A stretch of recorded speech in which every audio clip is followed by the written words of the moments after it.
सरकार लाई है विद्यार्थियों के लिए डिजिटल लाइब्रेरी। बच्चों के उज्जवल भविष्य के लिए बिहार सरकार है सदा अग्रसर और तैयार। कक्षा 1 से कक्षा 12 तक के सभी पाठ्य पुस्तक पूरक सामग्री एवं वीडियो अब शिक्षा विभाग बिहार सरकार द्वारा विकसित पोर्टल पर है उपलब्ध। अध्ययन सामग्री देखने के लिए BEPCLots.bihar.gov.in पर विजिट करें अथवा एंड्रॉइड मोबाइल पर गूगल प्ले स्टोर से E-Lots ऐप डाउनलोड करें। शिक्षकों, अभिभावकों एवं बच्चों से अनुरोध है कि इस ई-लाइब्रेरी का अधिक से अधिक लाभ उठाएं और अपनी पढ़ाई जारी रखें। हेलो बच्चों, कैसे हैं आप? जैसा कि आपको पता है कि स्कूल बंद होने के कारण हम अपनी पढ़ाई दूरदर्शन के माध्यम से कर रहे हैं और हमारे लिए क्लास 1 एवं 2 की पढ़ाई प्रतिदिन दोपहर 3 बजे से 4 बजे तक शुरू हो चुकी है। तो हमें क्या करना है कि रोज़ाना समय पर अपनी पेंसिल और कॉपी के साथ मेरा दूरदर्शन मेरा विद्यालय कार्यक्रम में शामिल होना है, जहां हम नई नई चीज़ें सीखेंगे, वह भी मनोरंजक तरीके से। तो तैयार है ना आप सब? आज सबसे पहले हम महात्मा गांधी के जीवन प्रसंग से जुड़ी एक कहानी देखेंगे, बापू की पाती में। उसके बाद अपनी साफ सफाई से जुड़ी जानकारी लेंगे और देखेंगे हाथ धोने का सही तरीका। उसके बाद हम प्राथमिक उपचार के बारे में समझेंगे और फिर देखेंगे कि छोटे मोटे खरोंच लगने पर कैसे प्राथमिक उपचार कर सकते हैं और अंत में देखेंगे जू शो।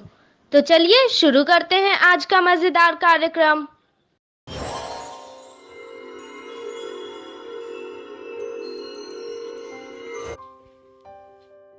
बापू की कहानी, जिसमें हम बात करेंगे महात्मा गांधी के जीवन के बारे में।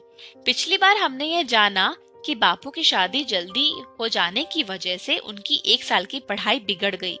बाद में उन्होंने खूब मेहनत करी, पढ़ाई में उनका मन लगने लगा, लेकिन व्यायाम करने से वो बचते थे। व्यायाम ना करने का नुकसान मोहन को उतना नहीं हुआ, पर एक दूसरी कमी की कीमत उन्होंने जीवन भर चुकाई और वो थी बिगड़ी हुई लिखावट। उन्हें यह गलतफहमी हो गई थी कि साफ सुथरी लिखाई का शिक्षा से कोई लेना देना नहीं है। बड़े होने के बाद गांधी जी ने अपनी खराब लिखावट सुधारने की कई बार कोशिश करी, लेकिन बचपन की बिगड़ी आदत फिर ठीक नहीं हुई। उनका लिखा हुआ पढ़ना मुश्किल होता था। जब दूसरों के मोती के दानों जैसे साफ और सुंदर अक्षर दिखते, तब गांधी जी को पछतावा होता। वो कहते थे, खराब अक्षर अधूरी शिक्षा की निशानी मानी जानी चाहिए। हर एक नवयुवक और नवयुवती मेरे उदाहरण से सबक ले और समझे कि अच्छे अक्षर विद्या का आवश्यक अंग है। लड़कपन के 2 ही करीबी दोस्त मोहन को बात तक याद रहे। पहले ने उनका साथ इसलिए छोड़ दिया क्योंकि उनकी दोस्ती दूसरे से हो गई थी। ये दूसरा लड़का मोहन के मंझले भाई करसन दास का दोस्त था। दोनों की ही पढ़ाई में रुचि नहीं थी। दोनों बार बार फेल होकर मोहन की कक्षा में ही आ चुके थे। यह दोस्त दूर तक तेजी से दौड़ सकता था, ऊंचा कूद सकता था, लंबा भी कूद सकता था, दीवार चढ़ने में माहिर, खेल कूद में प्रवीण और सजा या पिटाई सहज ही सह लेता था। मोहन का स्वभाव एकदम उल्टा, डरपोक, शरीर से दुर्बल, ना दौड़ते बनता ना कूदते बनता। कोई डांट दे तो रो पड़ते, पिटाई सहना तो दूर की बात। दोस्त यह सब जानता था। जो कमियां हमें अपने आप में दिखती हैं, उन्हीं गुणों को हम दूसरों में खोजते हैं। मोहन अपने दोस्त से बहुत प्रभावित थे। दोनों ने स्टूडियो में जाकर के साथ में फोटो भी खिंचवाई थी। माँ, बड़े भाई और कस्तूरबाई ने मोहन को समझाने की खूब कोशिश की। वो कहते थे कि तुम खराब संगत में पड़ गए हो, तुम्हें अपना ध्यान देना चाहिए। मोहन ने उन्हें भरोसा दिलाया। उन्हें बात जमी नहीं, पर फिर भी उन्होंने मोहन पे विश्वास किया। वो जो चाहते थे उसे करने दिया गया। पर सच तो यह था कि मोहन अपने दोस्त के सम्मोहन में थे, जो सम्मोहन कई साल तक चला। उनका दोस्त कहता, हमारे बहुत से अध्यापक छिपकर मांस खाते हैं और शराब भी पीते हैं।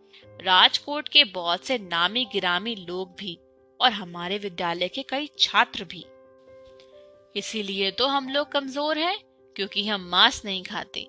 अंग्रेज मांस खाते हैं, इसीलिए ताकतवर है। तभी तो उन्होंने हमें गुलाम बनाया हुआ है।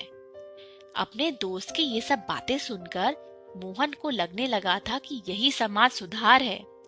मोहन का परिवार एकदम पक्का वैष्णव शाकाहारी था, पर उनका मझला भाई करसनदास तो पहले से ही दोस्त के प्रभाव में मांस खाने लगा था। उनका दोस्त कहता, मुझे देखो, मैं मांस खाता हूँ, तुम्हारा भाई भी खाता है, हम दोनों तुमसे ज्यादा बलवान हैं, हिम्मत वाले हैं, हमें किसी का डर नहीं लगता। मोहन भी अपने दोस्त के जैसे निडर और बलवान बनना चाहते थे। देश को आजाद तो करवाना ही था, समाज सुधार भी तो करना था। सो एक दिन दोनों चुपके से नदी किनारे वीराने में चले गए। दोस्त ही सारा सामान लेकर आया था और उसी ने मांस पकाया। मोहन ने पहले कभी मांस देखा तक नहीं था। उसके घर में किसी को ये बात पता नहीं थी। मांस का स्वाद मोहन को चमड़े जैसा लगा। उन्हें उल्टी आने लगी तो थोड़ा सा खा के छोड़ दिया। उस रात बहुत तकलीफ हुई। जैसे ही नींद आती, उनको सपने में दिखता कि पेट में एक बकरी मिमिया रही है। वो चौंक कर उठते, फिर अपने आप को समझाते कि मांस खाना जरूरी है। दोस्त आसानी से हार मानने वाला नहीं था। वो तरह तरह के पकवानों में मांस मिला देता ताकि मोहन को भा जाए। यह सरकारी डाक बंगले में होता, जहाँ के बावर्ची को उसने पटा रखा था। ये सब साल भर तक चला। कोई 5-6 बार मोहन ने चोरी छिपे मांस खाया। खर्चा हमेशा दोस्त ही उठाता था, क्योंकि मोहन के पास तो फूटी कौड़ी भी नहीं होती थी। जब ऐसी दावत खाकर मोहन घर लौटते, तब भूखी नहीं बचती तो वो घर में झूठ बोलते। माँ पूछती कि खाना क्यों नहीं खा रहे, तो मोहन कहते भूख नहीं है, पेट में गड़बड़ है। पर वो सोचते कि मैं ऐसे घर में कब तक धोखा देता रहूंगा। घर में झूठ बोलना उन्हें खराब लगता, इसलिए मांस खाने का अभ्यास उन्होंने टाल दिया और फिर सदा ही शाकाहारी रहे। लेकिन इस दोस्त का साथ और समय चला। कस्तूरबाई के बारे में भी इस दोस्त ने मोहन के कान भरे। वे अपनी पत्नी पर बेवजह शक करने लगे। कस्तूरबाई के पास मोहन की बदसलूकी सहने के अलावा कोई चारा नहीं था। मोहन के लिए दोस्ती कई तरह से भाग्य का कारण बन चुकी थी। वे इससे तभी छूटे जब उन्होंने अपने दोस्त को कुछ ऐसी खराब हरकतें करते देखा जिससे उन्हें धक्का लगा। आज के लिए इतना ही। अगली बार हम देखेंगे कि क्या हुआ था जब महात्मा गांधी ने चोरी की थी।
Covid kagak ada dia. Ya benar.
First aid box.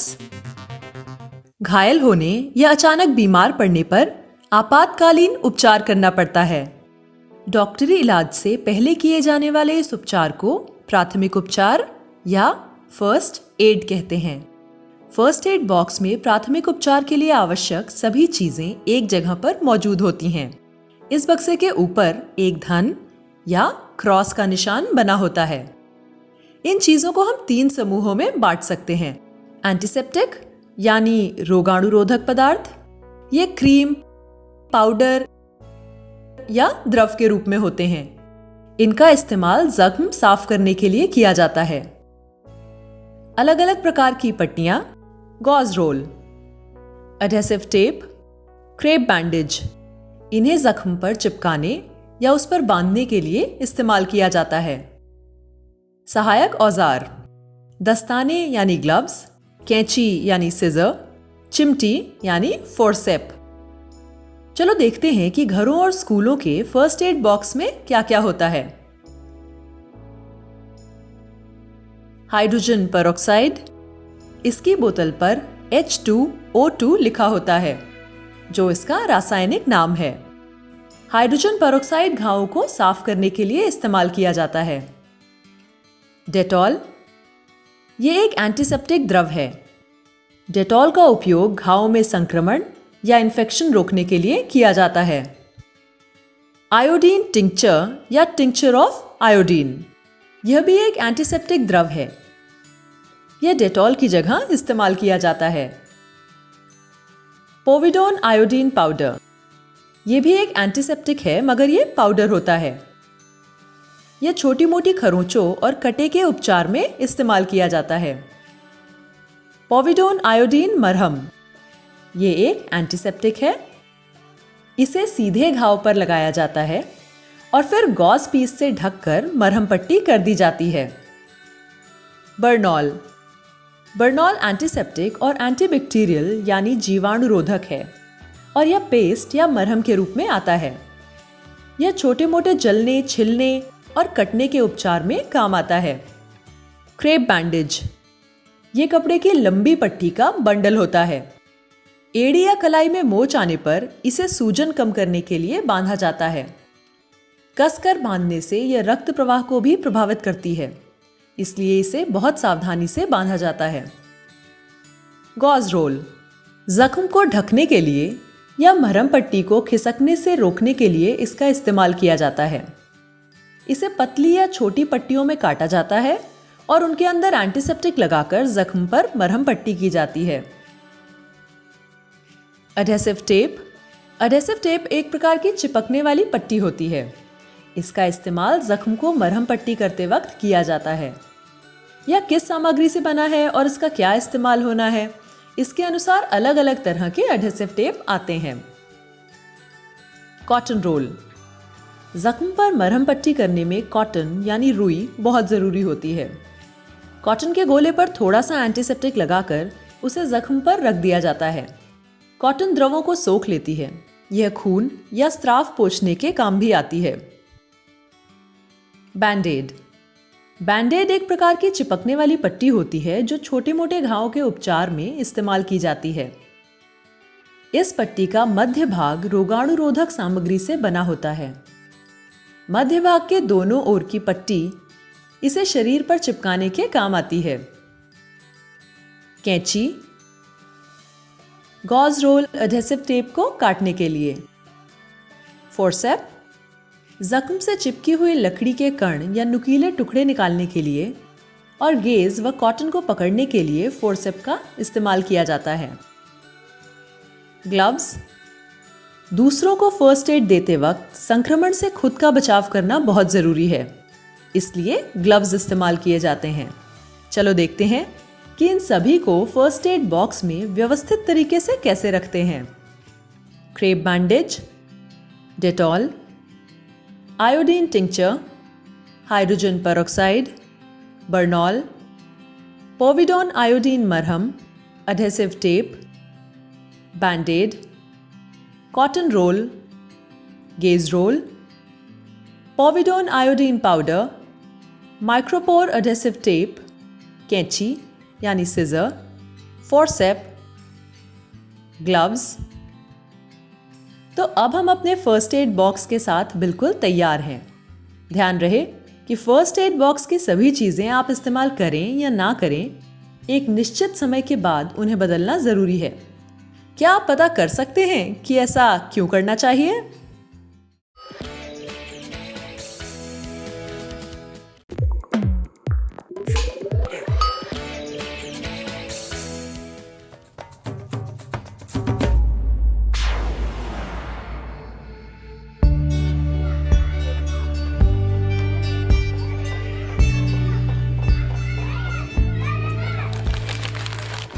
पेड़ पर चढ़ते समय या फिर खेत में किसी टहनी से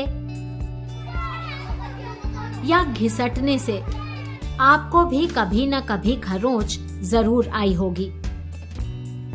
खरोंच को इंग्लिश में एब्रेजन कहते हैं। खरोंच आने पर ज्यादा खून नहीं निकलता, लेकिन खून की कुछ बूंदें दिख सकती हैं। देखने में ये घाव बड़ा मामूली है, लेकिन लापरवाही करो तो इसमें संक्रमण मतलब इन्फेक्शन हो सकता है और बात बिगड़ सकती है। तो खरोंच आने पर प्राथमिक उपचार में क्या करना चाहिए?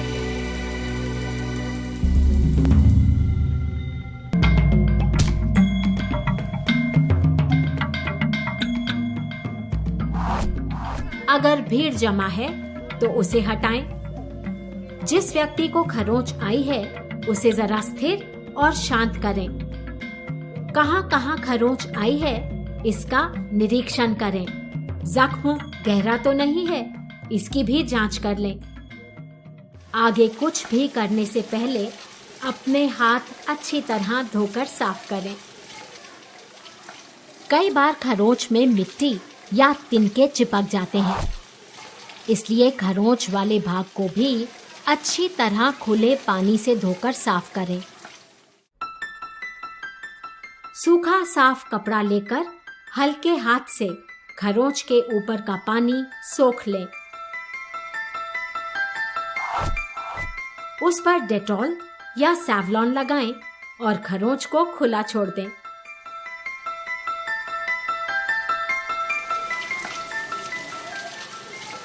पानी से साफ करने के बाद अगर खून की बूंदें दिखती हैं, तो साफ कपड़ा रखकर हाथ से हल्का दबाव दें। उसके बाद इसे खुला छोड़ दें। आसपास के डॉक्टर या परिवार के किसी बड़े व्यक्ति को दिखाएं और सलाह लें कि उस पर एंटीसेप्टिक क्रीम या बैंड एड लगाने की जरूरत है या नहीं। एंटीसेप्टिक क्रीम के विषय में और जानने के लिए आप देख सकते हैं वीडियो फर्स्ट एड बॉक्स। कोई भी एंटीसेप्टिक लगाने से पहले उस पर एक्सपायरी डेट जरूर चेक कर लें। याद रहे कि हर दवा और क्रीम के ऊपर एक तारीख लिखी होती है जो बताती है कि वो दवा कब तक काम कर सकती है। खरोंच की जगह अगर सूजन आने लगे या लाली दिखने लगे तो उसे तुरंत डॉक्टर को दिखाएं। अब जान लें कि क्या नहीं करना चाहिए। आप जानते ही हैं कि भारत में हल्दी का प्रयोग दवा के रूप में किया जाता है। हल्दी में अनेक एंटीसेप्टिक गुणधर्म हैं, लेकिन हल्दी में मिलावट हो सकती है। वैसे भी मसालेदानी में रखी हल्दी में दूसरे मसाले भी मिले हो सकते हैं। इससे नुकसान और कष्ट हो सकता है, इसलिए हल्दी का प्रयोग ना करें। याद रखें, प्राथमिक उपचार सिर्फ तत्काल राहत के लिए है। इसके बाद डॉक्टर से जांच जरूरी है। तो चलिए एक बार और देखते हैं कि खरोंच लगने पर क्या करना चाहिए। जिस व्यक्ति को चोट लगी है उसे शांत करें और एक जगह स्थिर करें। घाव का ठीक से निरीक्षण करें। अपने हाथ साफ पानी से धो लें। खरोंच को साफ पानी से अच्छी तरह धो दें ताकि ऊपर लगी मिट्टी या कोई भी कण हट जाए। अगर खून की बूंदें हैं तो साफ कपड़े से थोड़ी देर हल्का सा दबाव दें और फिर खरोंच को खुला छोड़ दें। खरोच पर सही सलाह से एंटीसेप्टिक क्रीम या ऑइंटमेंट लगाएं। सूजन या लाली दिखे तो तुरंत दवा खाने जाएं। अब आपके लिए 2 काम। पकड़ा पकड़ी खेलते समय आपके दोस्त के घुटने पर खरोंच आई तो आप क्या करेंगे? इस बारे में अपने साथियों के साथ चर्चा करें, रोल प्ले करें और वीडियो बनाएं और हमें भेजें। अभी जाता हूँ। बैंड-एड तो आपने देखी या इस्तेमाल की होगी, लेकिन वो काम कैसे करती है, इसकी जानकारी प्राप्त करें और शेयर करें। प्राथमिक उपचार सीखें, सावधान रहें, तैयार रहें।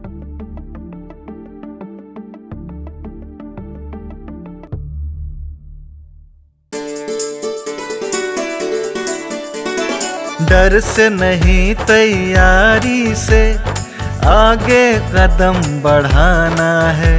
रुकी जिंदगी में चहल पहल वापस फिर से लाना है। धोकर हाथ पहन कर मास्क सुरक्षित जीवन चलाना है। सुरक्षित जीवन चलाना है।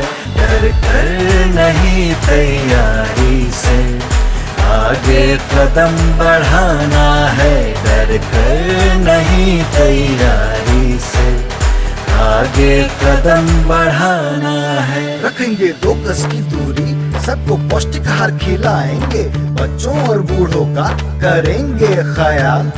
रोगी नहीं, रोग से लड़ कोरोना को हराएंगे। स्वास्थ्य केंद्र फिर से खुल गए, जिनका लाभ उठाना है। रुकी जिंदगी में चहल पहल वापस फिर से लाना है। धोकर हाथ पहन कर मास्क सुरक्षित जीवन चलाना है। सुरक्षित जीवन चलाना है। डर कर नहीं तैयारी से आगे कदम बढ़ाना है। डर कर नहीं तैयारी से आगे कदम बढ़ाना है। टीकाकरण की शुरुआत हो गई है, पर पहले की तरह हमें मास्क लगाना और 2 गज की दूरी बनाए रखना अभी भी जरूरी है। स्वास्थ्य विभाग और सूचना एवं जनसंपर्क विभाग बिहार सरकार द्वारा जनहित में जारी। जीतेगा बिहार। बच्चों, जैसा कि मैंने शुरू में बताया था कि आज हम लोग देखेंगे जू शो, तो चलिए चलते हैं पटना के संजय गांधी जैविक उद्यान में। आज के जू शो में हम लोग सबसे पहले भालू के बारे में रोचक जानकारियां प्राप्त करेंगे। उसके बाद मिलेंगे कुछ जानवरों के बच्चों से और सबसे अंत में हमारे साथ होगी हॉग डियर यानी पाढ़ा हिरन। तो चलिए शुरू करते हैं आज का जू शो।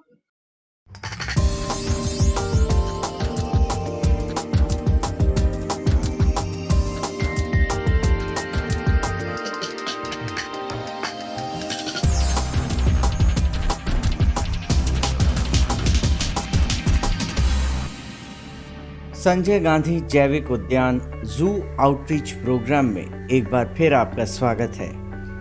आज हम जिस स्तनधारी प्राणी के बारे में बात करेंगे वो झुंड की बजाय अकेला रहना पसंद करते हैं। आज हम चलेंगे भालू के इनक्लोजर के पास। संजय गांधी जैविक उद्यान में हिमालयन भालू और स्लॉथ बियर प्रजाति के भालू हैं। इनके लिए 2 अलग अलग इनक्लोजर बनाए गए हैं। हिमालयन भालू भारत में हिमालयी क्षेत्र, तिब्बत, नेपाल, चीन और पाकिस्तान में पाए जाते हैं। नर हिमालयन भालू का वजन मादा हिमालयन भालू की अपेक्षा में अधिक होती है। नर हिमालयन भालू का वजन 100 से 210 किलोग्राम तक होता है, जबकि मादा हिमालयन भालू का वजन 50 से 125 किलोग्राम तक होता है। IUCN द्वारा इसे विलुप्त प्राय श्रेणी में रखा गया है। हिमालयन भालू की औसत उम्र 24 वर्ष की होती है और इनका गर्भकाल 210 से 215 दिनों का होता है। ये एक बार में 2 से 3 बच्चे को जन्म देती है। इन्हें घने जंगलों में अकेला रहना पसंद है। हिमालयन भालू दूसरे भालू की तरह ही सर्वहारी होते हैं। ये पेड़ों की पत्तियां, फल, कीट पतंगे और छोटे जीव खा लेते हैं। कभी कभी यह भेड़ और बकरियों का शिकार भी कर लेते हैं। भालू की दुनिया में यह मध्यम आकार के भालू हैं। ये भालू खतरनाक होते हैं। डराए या चौंक जाने पर ये किसी पर भी हमला कर देते हैं। हिमालयन भालू बड़ी आसानी से पेड़ों पर चढ़ सकते हैं। इसके अलावा इनकी पानी में तैरने की भी अच्छी क्षमता होती है। काफ़ी ज़्यादा इंटरेक्टिव होते हैं और इनकी एक्टिविटी काफ़ी नोटिसेबल होती है। काफ़ी ये इंटरेक्ट करते हैं लोगों के साथ।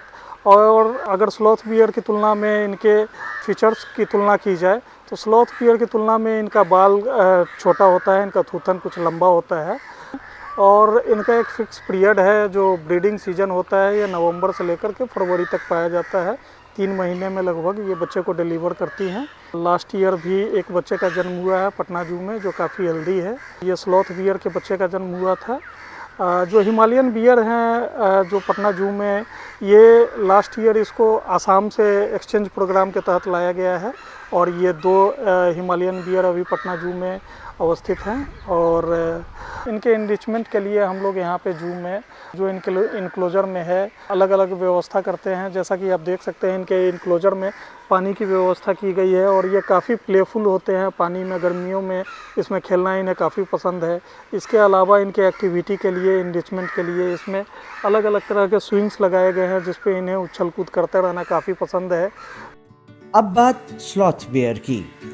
मुख्य रूप से भारत और दक्षिण एशिया के देशों में पाए जाने वाला स्लॉथ बियर IUCN में संकटग्रस्त प्राणियों की सूची में शामिल है।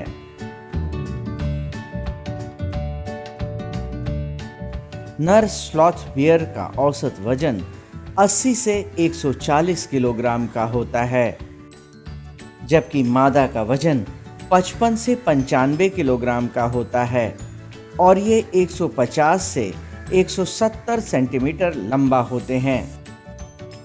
स्लॉथ बियर 3 से 4 वर्ष की उम्र में प्रजनन योग्य हो जाते हैं। इनका गर्भकाल 210 दिनों का होता है और यह एक बार में 2 से 3 बच्चे को जन्म देते हैं। इन्हें एकांत में रहना पसंद है। एक स्वस्थ स्लॉथ बियर 40 वर्षों तक जीवित रहते हैं। ये भी दूसरे भालू की तरह ही सर्वहारी होते हैं। इनका मुख्य भोजन कीट पतंगे, पक्षियों के अंडे, शहद और सड़ा हुआ मांस है। फल खाने के लिए यह पेड़ों पर काफी ऊंचाई तक चढ़ जाते हैं। संजय गांधी जैविक उद्यान में स्लॉथ बियर जो है 6 की संख्या में है, जिसमें 4 नर और 2 मादा पाए जाते हैं। संजय गांधी जैविक उद्यान में भालू केज के में काफ़ी रखरखाव में काफ़ी प्रयास किया जाता है ताकि ये हमेशा अच्छे वातावरण में रहें और एक प्राकृतिक वास इनको मिलता रहे। खास करके विशेष करके गर्मियों में ध्यान रखा जाता है कि इनकी पानी की सुविधा हो जहाँ पे ये स्नान करें और ठंडा रह सकें। भोजन इत्यादि में भी काफ़ी व्यवस्था की जाती है इनके लिए। दूध, रोटी, करीब करीब सभी तरह के मौसमी फल जो हैं इनको दिए जाते हैं और ऋतु के हिसाब से इनका भोजन में परिवर्तन भी होता रहता है। विशेष करके जाड़े में हम लोग इनको अंडा भी प्रदान किया जाता है, शहद दिया जाता है, च्यवनप्राश दिया जाता है और ये सभी तरह के कंदमूल भी खाना पसंद करते हैं। और ये स्लॉथ बियर का एक खासियत होती है जो हिमालयन बियर से जिसको इसको अलग करता है। स्लॉथ बियर जो हैं इनके थूथन काफ़ी लंबे होते हैं और एक छाती पे भी शेप का सफ़ेद रंग का एक आकार होता है और ये प्रायः जो है भालू जो है डांसिंग नेचर के होते हैं। ये अपने पिछले पैर पे खड़े हो जाते हैं और मुंह से जो है बराबर एक सफ़ेद सलाइवा निकलता रहता है, झाग जैसा निकलता है, जो इनकी आत्मरक्षा करने में मदद करता है। प्रायः जंगलों में ये सलाइवा फेंक के ही अपनी आप को जान बचाते हैं और ये काफ़ी विलुप्त प्राय है। IUCN में इनका लगभग वल्नरेबल है और ये वाइल्ड लाइफ प्रोटेक्शन एक्ट में शेड्यूल 1 के प्राणी हैं। चिड़ियाघर में लोगों और बच्चों को ये भालू खूब भाते हैं। आज के लिए बस इतना ही। कल फिर मिलेंगे पटना जू शो में एक नए एनक्लोजर के पास एक नए जानवर के साथ। तब तक के लिए नमस्कार।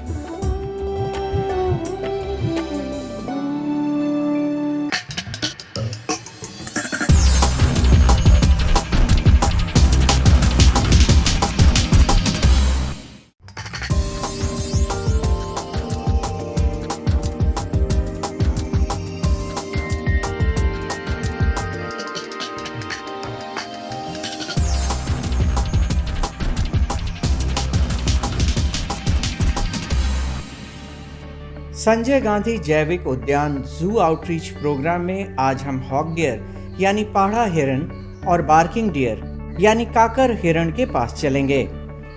पाढ़ा, जिसे अंग्रेजी में हॉक डियर कहते हैं, ये एक छोटा सा हिरन है जिसका आवासीय क्षेत्र पाकिस्तान से लेकर उत्तरी भारत और मुख्य भूभागीय दक्षिण पूर्वी एशिया तक फैला है।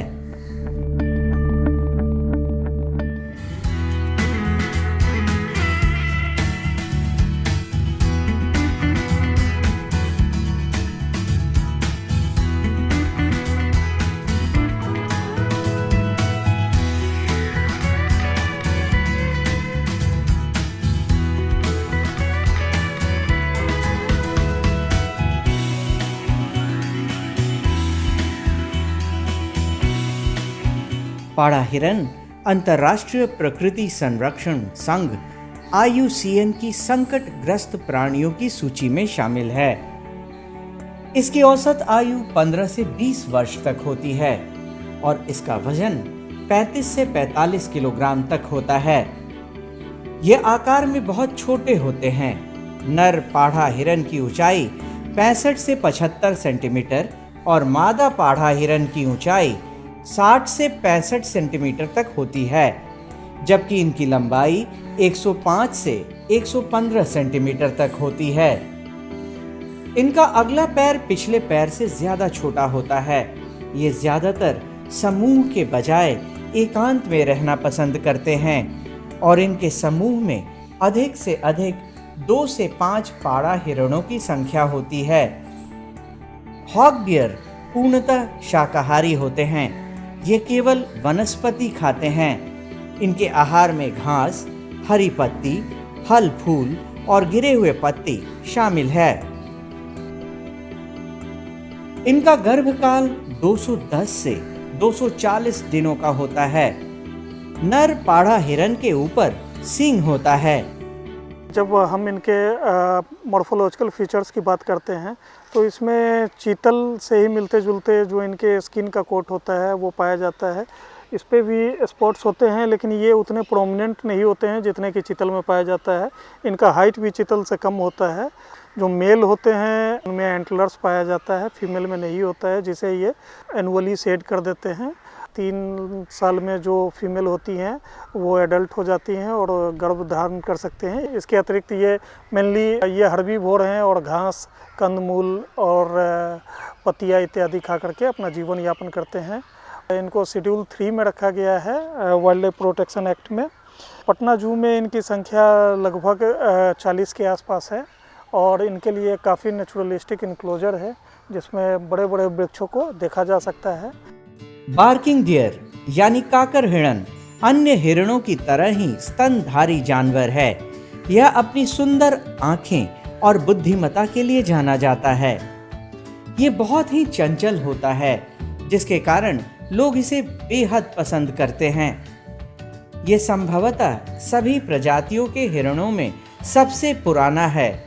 इसे धरती पर 150 से 350 लाख वर्ष पूर्व देखा गया। इसके जीवाश्म फ्रांस, जर्मनी और पोलैंड में पाए गए हैं। इसका वैज्ञानिक नाम मुंटियाकस मुंटजाक है। आज इसकी जीवित प्रजाति दक्षिण एशिया के मूल निवासी हैं और ये भारत से लेकर श्रीलंका, चीन, दक्षिण पूर्वी एशिया, इंडो चाइना, पूर्वी हिमालय और म्यांमार में पाए जाते हैं। नर काकर हिरण का वजन मादा काकर हिरण से थोड़ा ज्यादा होता है। नर काकर हिरण का वजन 14 से 28 किलोग्राम होता है। इसका औसतन जीवन काल 18 से 25 वर्ष का होता है।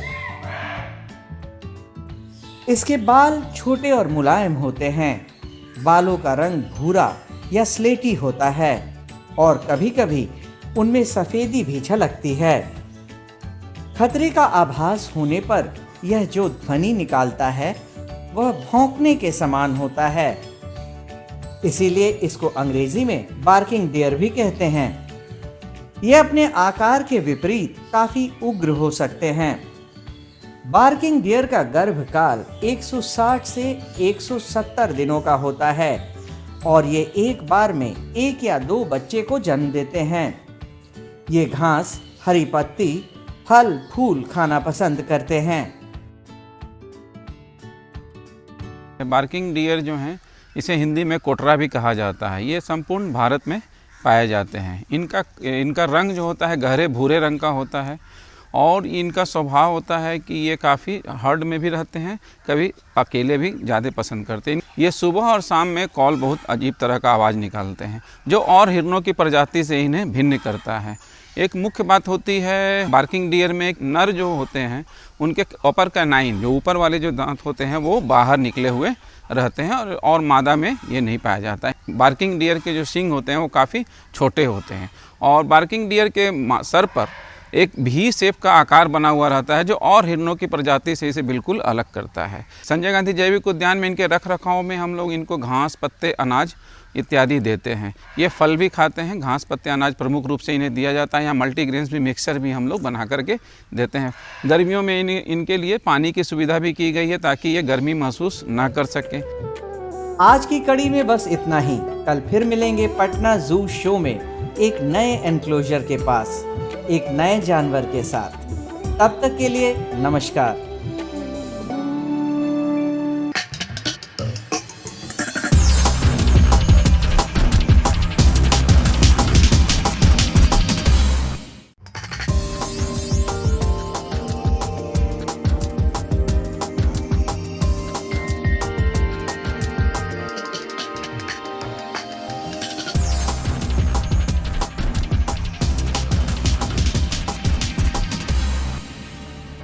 संजय गांधी जैविक उद्यान जू आउटरीच प्रोग्राम में आज हम हॉक डियर यानी पाढ़ा हिरण और बार्किंग डियर यानी काकर हिरण के पास चलेंगे। पाढ़ा, जिसे अंग्रेजी में हॉक डियर कहते हैं, ये एक छोटा सा हिरण है जिसका आवासीय क्षेत्र पाकिस्तान से लेकर उत्तरी भारत और मुख्य भूभागीय दक्षिण पूर्वी एशिया तक फैला है।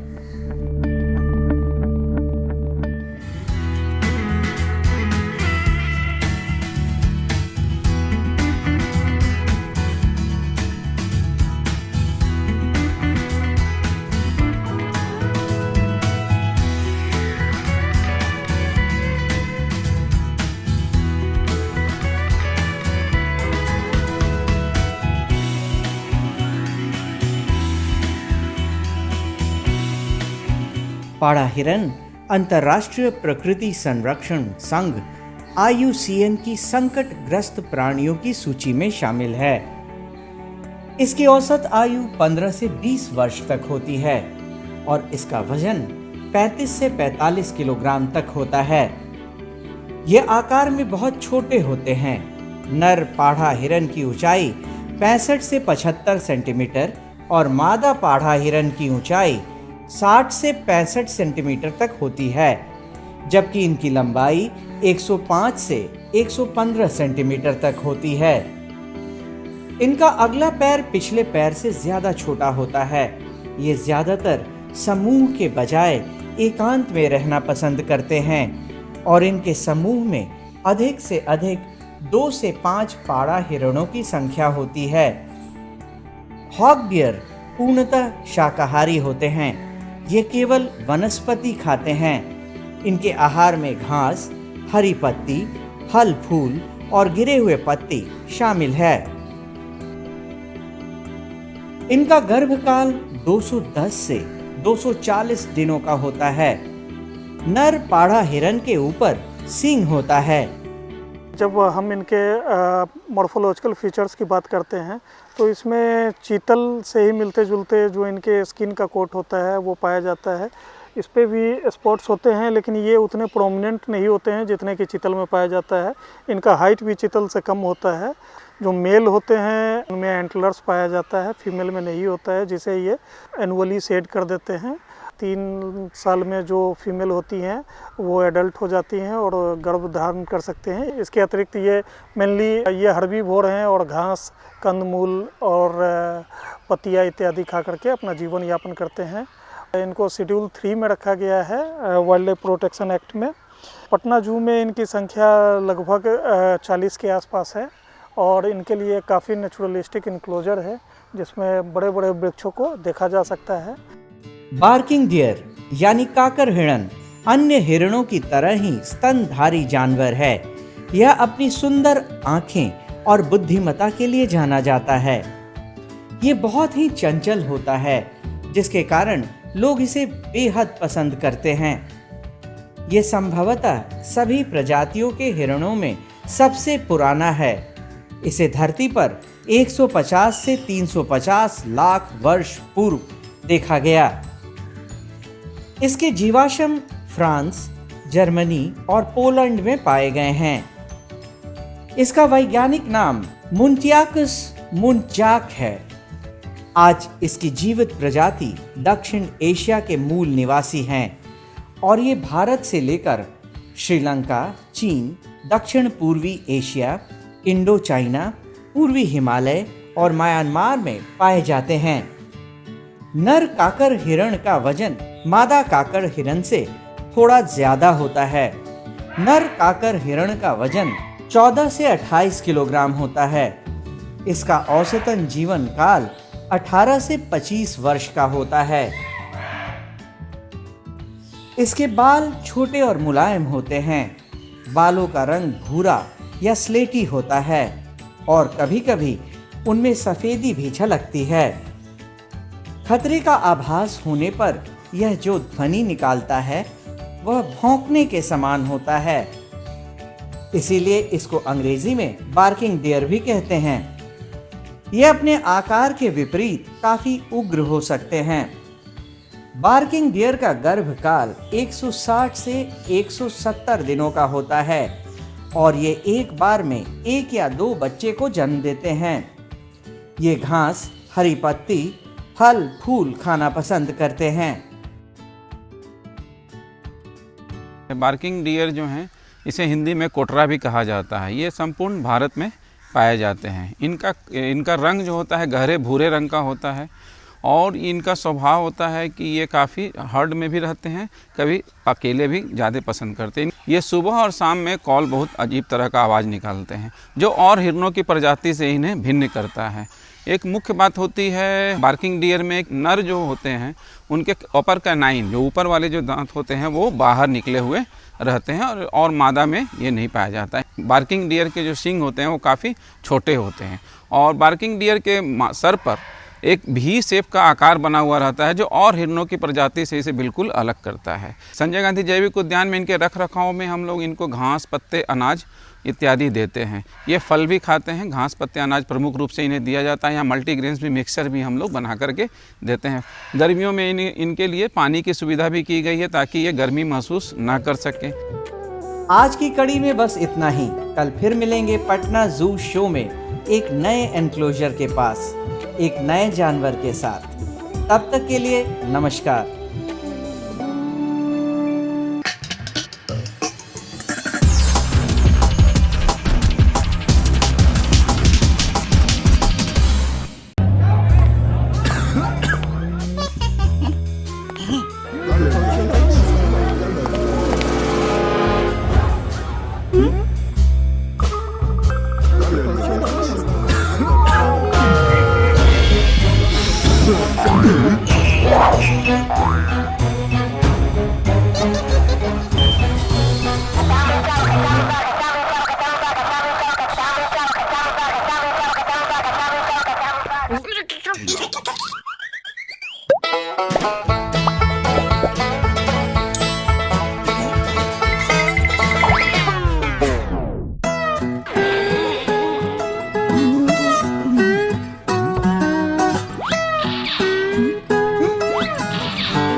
अरे भाई राजू, क्या?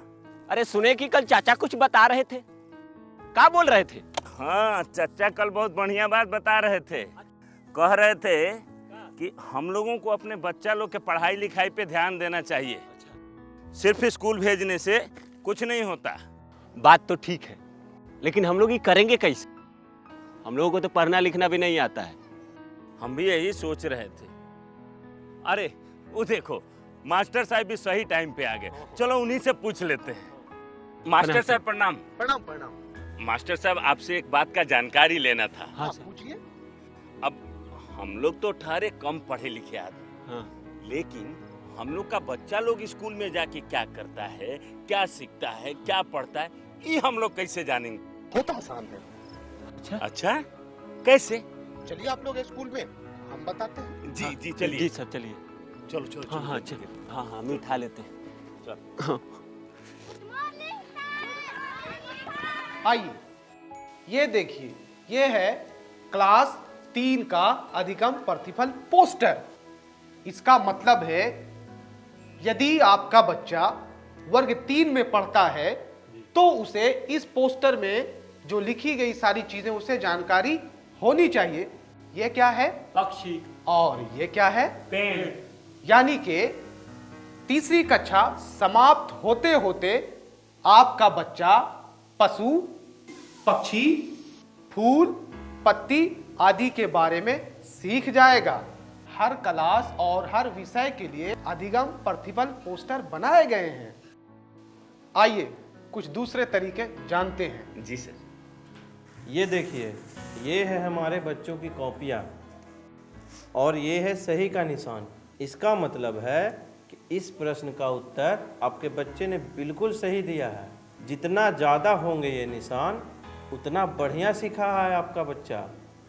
और ये क्या है? गलत का निशान। हाँ, ये है गलत का निशान और इसका मतलब है आपके बच्चे ने इस प्रश्न में कुछ गलती की होगी। और ये निशान जितना ज़्यादा होगा, आपको अपने बच्चे पे उतना ही ध्यान देने की ज़रूरत है। लेकिन पूरे साल में हमारा बच्चा क्या क्या सीखा, ये कैसे जानेंगे? बिल्कुल जानेंगे। उसके लिए भी हमारे पास कुछ साधन है। उनमें से एक है प्रगति पत्रक। इसके माध्यम से आप घर बैठे जान सकेंगे कि आपका बच्चा पूरे साल में क्या कुछ सीखा। देखिए, ये है 3 स्टार। इसका मतलब होता है सीख चुका है, आपका बच्चा सीख चुका है। और 2 स्टार का मतलब है बच्चा सीख रहा है। और 1 स्टार का मतलब अभी सीखने की आवश्यकता है। जी हाँ। ये तो बहुत आसान है। अब तो हम जैसे बिना पढ़े लिखे लोग भी अपने बच्चों की कॉपी आसानी से जांच कर पाएंगे। बिल्कुल जांच पाएंगे मनोज। हाँ। और मास्टर साहब, आपने तो बिल्कुल सही बात बताई थी। तो ठीक है, चलते हैं। आज जो आपने हमको बताया है वो हम सबको बताएंगे। आप क्या करेंगे? आइए हम मिलकर अपने बच्चों के भविष्य को एक नई उड़ान दें। आज हम पूछेंगे तो कल ये सीखेंगे। आशा करती हूँ बच्चों, आज आपको बहुत मजा आया होगा और आपने इल्मों से बहुत कुछ सीखा भी होगा। तो मिलते हैं अगले एपिसोड में। सरकार लाई है विद्यार्थियों के लिए डिजिटल लाइब्रेरी। बच्चों के उज्जवल भविष्य के लिए बिहार सरकार है सदा अग्रसर और तैयार। कक्षा 1 से कक्षा 12 तक की सभी पाठ्य पुस्तक पूरक सामग्री एवं वीडियो अब शिक्षा विभाग बिहार सरकार द्वारा विकसित पोर्टल पर है उपलब्ध। अध्ययन सामग्री देखने के लिए BEPCLOTS.bihar.gov.in पर विजिट करें अथवा एंड्रॉइड मोबाइल पर गूगल प्ले स्टोर से E-LOTS ऐप डाउनलोड करें। शिक्षकों, अभिभावकों एवं बच्चों से अनुरोध है कि इस ई लाइब्रेरी का अधिक से अधिक लाभ उठाएं और अपनी पढ़ाई जारी रखें।